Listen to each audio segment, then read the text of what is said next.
She wasn't supposed to matter to me, but the way she looked at me, the way her voice lingered when she teased, "He'll be late again, why don't you stay?" It felt less like an invitation, and more like a secret I was suddenly part of. I still remember the first time I walked into that house. It was supposed to be a simple visit, a professional matter, nothing more. My client had asked me to drop by, said his wife would let me in until he arrived. I didn't think much of it. Just another evening, another formality. But the moment the door opened, something shifted. She stood there, framed in the warm glow spilling from the hallway. She wasn't what I expected, not at all. There was a quiet elegance about her, the kind that doesn't need to announce itself. Her eyes, sharp yet softened by a hint of weariness, held mine for a moment too long. And then she smiled, polite, yes, but there was something layered beneath it, something that made my chest tighten. "Come in," she said, her voice low, unhurried. It carried the faintest trace of amusement, like she already knew how awkward I felt standing there. The first thing I noticed was the scent. A subtle mix of vanilla and coffee hung in the air, like the house itself had its own quiet rhythm. She reached for my coat, her fingers brushing against my sleeve as she took it from me. It was the lightest touch, but even then, I felt a ripple run through me. I told myself it was nothing, just a gesture of courtesy, but my body seemed to disagree. She led me into the living room, the soft hum of a clock filling the silence as I sat down. I glanced around, shelves lined with books, a half-finished candle on the table, a blanket draped across the arm of the sofa. It didn't feel like a house waiting for guests. It felt lived in, warm, almost intimate. She sat across from me, her posture graceful but relaxed, as though she was used to carrying herself with quiet confidence. And yet, every so often, her gaze would drift, her fingers tracing the rim of her teacup as though her thoughts were far away. We exchanged small talk at first, work, the weather, the usual polite fillers. But even then, I found myself noticing the details. The way her laughter rose softly, controlled but genuine. The way her eyes lit up briefly when she spoke of something she cared about, only to dim again when silence settled between us. I tried to remind myself who she was, my client's wife. Nothing more. But the longer I sat there, the more the room seemed to fold in around just the two of us. It wasn't anything she said outright. It was in the pauses, in the way her voice lingered, in the quiet way she observed me when she thought I wasn't looking. And maybe that's what unsettled me most. Because I walked in expecting a formality, and instead I felt seen. Not in a grand, dramatic way, but in something far more disarming, the gentle awareness of a woman who noticed, who paid attention, who carried both elegance and loneliness in the same breath. The minutes stretched longer than I expected. My client hadn't come home yet, and instead of awkward silence, his wife did something I didn't anticipate. She made it easy to stay. "Would you like some tea?" she asked, already moving toward the kitchen before I could answer. Her voice carried down the hallway, calm but deliberate, as though she was used to filling spaces that might otherwise feel too empty. I followed her, though I wasn't sure if I should. The kitchen felt different from the rest of the house, warmer, more personal. A stack of cookbooks leaned against the counter. A single mug sat in the sink, as though she'd been alone in here just moments before. She poured water into a teapot, and I found myself watching the way she moved, unhurried, graceful in a way that comes from habit rather than performance. When she returned with 2 cups, I tried to keep the exchange polite. "Thank you," I said. Her lips curved slightly. "You don't have to sound so formal. It's only tea." Only tea. And yet, when she set the cup in front of me, her fingers brushed mine, and the warmth of the porcelain seemed to linger on my skin long after she'd pulled away. We sat across from one another at the small dining table. At first, it was the usual conversation. She asked about my work, how long I'd been in the city. I answered, careful to keep my words steady. But slowly, almost without meaning to, the talk deepened. She spoke of books she'd been reading, a novel she couldn't quite finish because it felt too close to real life. She mentioned music she played when the house grew too quiet, her eyes softening when she described old records that carried her back to younger days. I listened more than I spoke, drawn in not just by her words but by the undercurrent in them, like she was sharing more than she let on, like each detail carried a weight she rarely revealed. The lamplight caught her features in a way that made it difficult to look away. Shadows moved gently along the curve of her face, softening her expression but also exposing something rawer, a kind of tiredness that even her composure couldn't disguise. At one point, she leaned forward, resting her elbows lightly on the table, and for a moment, our knees nearly touched. I froze, telling myself not to read into it. But the air shifted, quieter, heavier. I realized then that this wasn't about filling time until her husband returned. It wasn't about tea or small talk. It was about being noticed. For her, perhaps, and, though I hated to admit it, for me as well. There was a silence between us that didn't feel empty. It felt like a bridge, one that neither of us had chosen to build, but both of us were standing on all the same. Time slipped by faster than I realized. The clock on the wall ticked steadily, the minutes stretching into an hour, and still my client hadn't returned. It should have been uncomfortable, sitting there with his wife, a stranger not long ago, but instead, it felt strangely natural. She poured me another cup of tea, her movements steady, unhurried. As the steam curled upward, she looked at me with that same faint smile, her head tilted ever so slightly. "He'll be late again," she said, her tone light but edged with something unspoken. "He always is. Why don't you stay? Someone should enjoy the evening." The words landed gently, almost playfully, but they carried more weight than I knew how to handle. Her eyes held mine, steady and searching, as though she wanted to see what I'd do with them. I laughed softly, though it didn't feel like the right response. "I wouldn't want to intrude." "You're not intruding," she said, almost before I'd finished. Her hand brushed my sleeve as she set the cup in front of me, and though it might have been accidental, the touch lingered in my mind longer than it should have. For a moment I just studied her. The lamplight gave her features a quiet glow, softening the lines at the corner of her eyes, turning her expression into something warm and disarming. There was confidence in the way she looked at me, yes, but beneath it, I thought I saw something else. A flicker of loneliness, carefully disguised as humor. I told myself it was just conversation. Just kindness from a woman filling the silence while her husband worked late. But the way she leaned back slightly in her chair, her fingers tapping lightly against her teacup, told me otherwise. This wasn't idle chatter. This was something more. "You must think I'm terrible company," she added after a pause, her smile pulling into something softer, more self-deprecating. "Not at all," I said quickly. Too quickly. My chest tightened, and I tried to steady my tone. "Actually, it's nice talking with you." Her eyes softened, just a fraction, as though my words had reached a place she didn't expect. For the briefest second, I thought she might say something more, something that would shift the ground beneath us completely. Instead, she just looked at me, her expression unreadable, before taking another sip of her tea. I realized then that this was no longer just waiting. This was no longer just polite conversation. She was testing the space between us, inch by inch, word by word. And I, despite every reason to draw the line, wasn't moving back. As the rain began to tap lightly against the windows, I sat there with a cup of tea I barely touched, aware of every detail. The faint warmth of her touch still clinging to my sleeve. The curve of her smile lingering in the air between us. The silence that followed her words. "Why don't you stay?" echoing louder than anything else that had been said that night. And though I told myself it was nothing, deep down, I knew it was the beginning of something I wouldn't be able to ignore. The evening drew on, and though I knew I should leave, I found myself reluctant to stand. Something about the atmosphere, the softness of the lamplight, the rhythm of her voice, the quiet companionship that had grown between us, made the thought of stepping back into the cold night feel heavier than it should. But eventually I rose, murmuring some excuse about not wanting to overstay my welcome. She didn't argue, but she didn't exactly encourage me to go either. Instead, she walked me to the door, her footsteps light against the hardwood, the silence between us more charged than the words we'd exchanged earlier.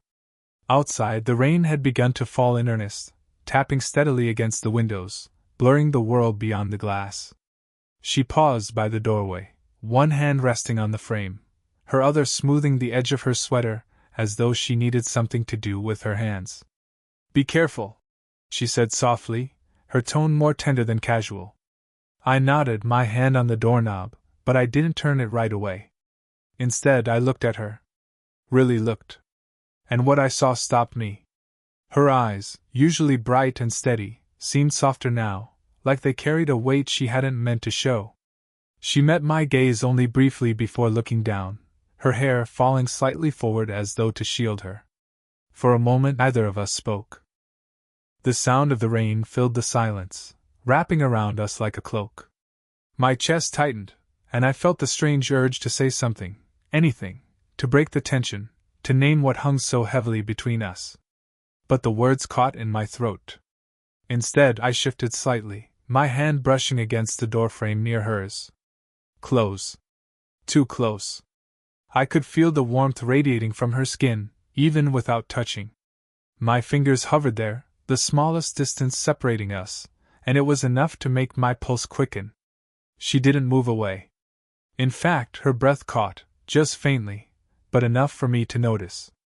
And in that moment I knew she felt it too, the pull, the hesitation, the unspoken current passing between us. I thought about what it would mean to close that distance.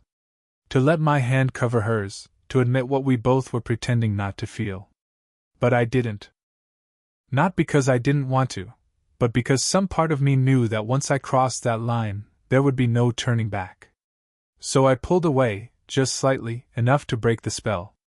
"Thank you," I murmured, my voice lower than I intended. "For the tea and the company." Her lips curved into the faintest smile, but her eyes told a different story. A flicker of disappointment, quickly masked by composure. She nodded, adjusting her hand on the frame, as if grounding herself. I stepped out into the rain, the cool air a stark contrast to the warmth I'd just left behind. But as I walked away, I carried with me the memory of that silence, the closeness that had nearly tipped into something more, and the haunting question of what might have happened if I hadn't hesitated. I told myself I wouldn't linger again. That the last visit had been unusual, a coincidence of timing and circumstance. But when my client called me back to the house a week later, part of me already knew what to expect. And sure enough, it was her who opened the door. This time, there was no surprise in her smile. No formality. Instead, it was softer, warmer, as though she'd been expecting me. "Seems it's just us again," she said lightly, stepping aside to let me in. Then, with a playful tilt of her head, "Unless you mind?" The words struck me more deeply than I wanted to admit. I shook my head, too quickly, and she noticed. I could tell by the flicker of amusement in her eyes. The living room looked the same, lamplight glowing, books scattered across the coffee table, that familiar trace of vanilla in the air, but the atmosphere felt different. Or maybe it was just me. I sat down, and instead of keeping the usual polite distance, she settled closer than before. Not uncomfortably close, just enough that I could feel the warmth radiating from her side, the brush of her knee against mine when she shifted. At first, we talked as before, about music, about travel, about small pieces of life that seemed safer than the silence between us. But gradually, our words began to circle something deeper. She laughed at a story I told, her hand resting lightly on my arm as she leaned in. The touch was brief, but it sent a rush through me. I should have drawn back, but I didn't. I found myself leaning into her laughter, watching the way her lips curved, the way her eyes softened when she looked at me, not as a guest, not as her husband's associate, but as a man sitting across from her. "You have an easy way about you," she said suddenly, her tone quieter now. "It's refreshing." I hesitated, caught off guard. "Easy?" I repeated, uncertain if she was teasing. She smiled faintly, but there was no mockery in it. "You listen. Most people don't. They hear, but they don't really listen." Her voice trailed, and then, almost in a whisper, "It makes you different." Her words stayed with me, heavier than they should have. I looked at her, at the subtle vulnerability behind her composure, and I wanted to say something, anything, to bridge the space between us. Instead, all I managed was a quiet, "I like listening to you." Her eyes met mine, steady, searching. For a moment, the air between us felt thick, charged, as though she was waiting for me to take the next step. But I didn't. Not yet. She leaned back slightly, breaking the tension with a small smile, though her knee remained pressed against mine. "Then maybe I'll give you more to listen to," she said softly. And in that instant, I realized something had shifted. I was no longer just passing time in her company. I was part of her quiet rebellion against the loneliness that filled this house. And the truth I didn't want to face was simple. I wasn't resisting anymore. I was letting myself be drawn in. The sky had already turned gray when I arrived, but neither of us expected the storm that followed. By the time evening settled in, rain was lashing against the windows, the kind that blurred the world outside into a wash of shadows and silver. Thunder rolled in the distance, low and steady, and with each gust of wind, the house seemed to hold its breath. I thought about leaving, about braving the storm rather than risk overstaying again, but she shook her head before I could even voice it. "You'll catch cold out there," she said firmly, her eyes flicking toward the rattling windows. "Stay until it passes." So I stayed. We moved to the living room, where a small fire crackled in the fireplace. She sat close, not deliberately so, perhaps, but close enough that I felt the warmth of her presence as much as the fire's glow. The storm outside made the room feel smaller, almost cocooned, like the world had narrowed down to just the two of us. She drew her legs up slightly, resting an elbow on the arm of the sofa, her profile illuminated by the shifting firelight. For a while, we spoke softly, our voices blending with the crackle of the flames. But eventually, the conversation thinned, and the silence that followed felt heavier than before. It was she who broke it. Her voice was quieter now, almost fragile, though still steady enough to carry. "Sometimes I wonder if anyone really sees me anymore." The words hung in the air, soft but piercing. I turned toward her, caught off guard by the rawness in her tone. Her eyes didn't meet mine, she kept them fixed on the fire, as though confessing to the flames rather than to me. I felt something stir in my chest, an ache I didn't know how to put into words. I wanted to tell her that I saw her. That from the moment she opened the door weeks ago, I had noticed everything. The quiet strength she carried, the vulnerability she tried to hide, the loneliness threaded through her every smile. But the words stayed lodged in my throat, too dangerous to release.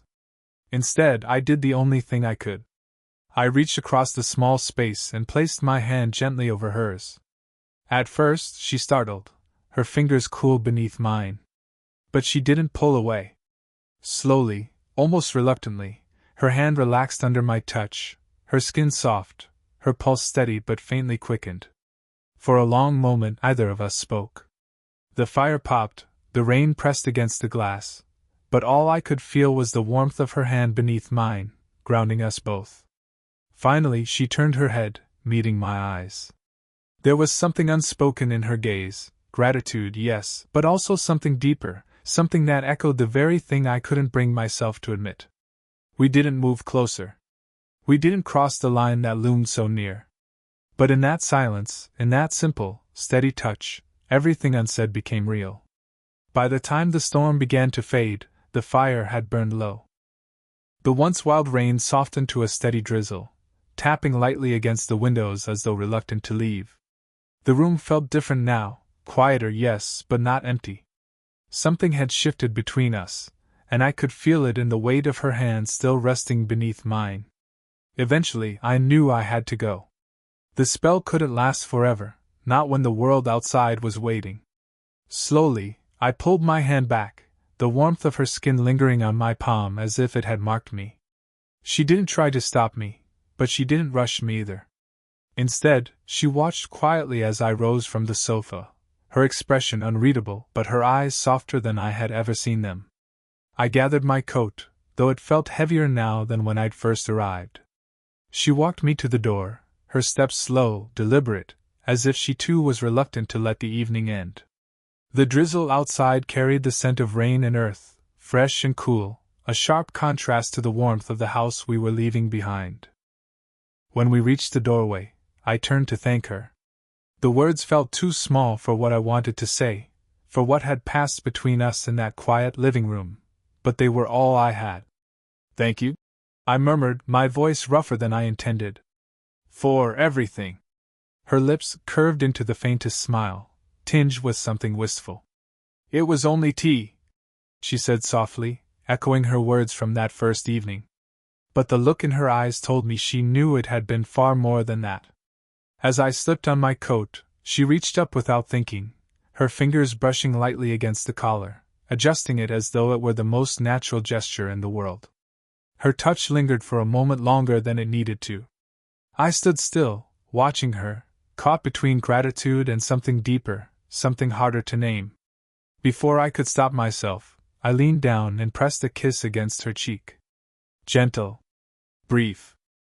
A whisper of a moment, yet more powerful than anything I'd allowed myself before. Her skin was warm beneath my lips, her breath catching just slightly as I pulled away. When our eyes met again, there was no need for words. We both understood. What had happened between us was not a scandal, not a betrayal. It was something quieter, more fragile. An acknowledgement of loneliness, of longing, of being seen when the world had forgotten to look. I stepped into the night, the drizzle cool against my face, and walked away with a strange ache in my chest. Not regret. Not exactly. More like the echo of something rare and fleeting, something that would stay with me long after the rain dried and the memory of this night settled into the silence of tomorrow. She would remain here, in this house, in the rhythm of her life. And I would go back to mine. But between us, there would always be this, an unspoken bond, tender and bittersweet, carved into the quiet of one evening when the storm outside forced us to see each other for who we truly were.